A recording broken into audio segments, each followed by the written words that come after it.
For the SlateOnline.com, this is Nicholas Finio. Today, we rely on social media for updates on friends and family, current events, and many other aspects of our lives. But what effect does this new kind of interaction have on our academic and social behavior? I sat down with Shippensburg sociology professor Ying Yang to find out. So if it's used for academic environment, it actually can be pretty effective because you know how many students are staying connected these days.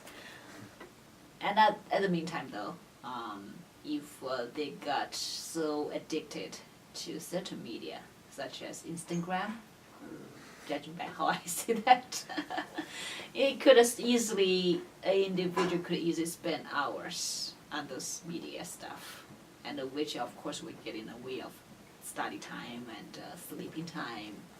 That thing can be dangerous.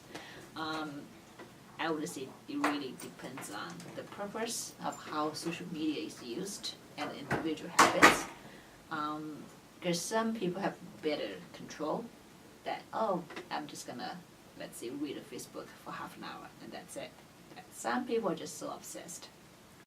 Other professors, like SU Sociology Anthropology Department Chair Barbara Dennison, feel that technology has drastically changed over the years in our communities.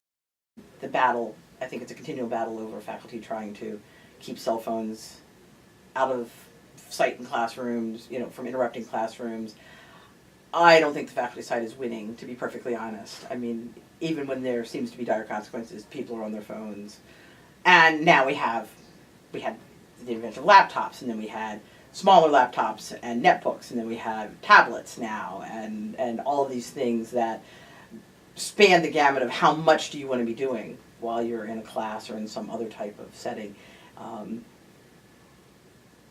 think it's changed. I think it's hard to decide if it's better or worse, but I think it's changed dramatically. And my suspicion is that students are very distracted. And I've seen, but this is anecdotal, this is kind of my experience, the attention span seems to be a lot shorter. People can't seem to pay attention, more than typically what a short video on some site like Facebook or whatever might play for, instead of being able to pay attention for 60 minutes or for 75 minutes. I think there is some evidence, I've read various studies that say the attention spans are affected or getting shorter, and other just mental processing types of things. That's getting more to the psychology of things.